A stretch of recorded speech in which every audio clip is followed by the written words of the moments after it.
The marginal revenue function for a company's product is 40,000 minus 4x, where x equals the number of units sold. If total revenue equals 0 when no units are sold, determine the total revenue function for the product. So we're given a marginal revenue 40,000 minus 4x, and if you are looking for the revenue function, we're going to integrate our marginal revenue.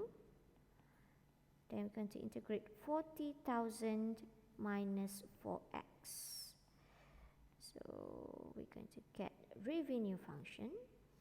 Then integrate 40,000. We're going to get 40,000x minus integrate 4x is 4x squared over 2, or you may write down as simplify 4 divided with 2 is 2x squared.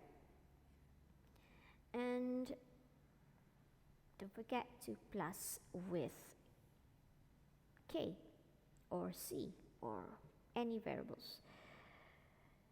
So we're given here also that if the total revenue equals to 0 when no units are sold, means when x equals to 0, then the total revenue equals to 0.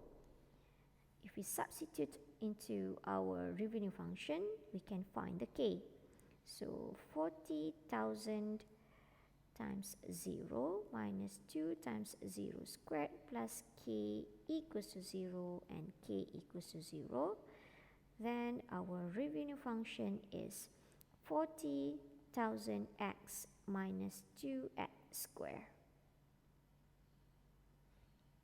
So that's it.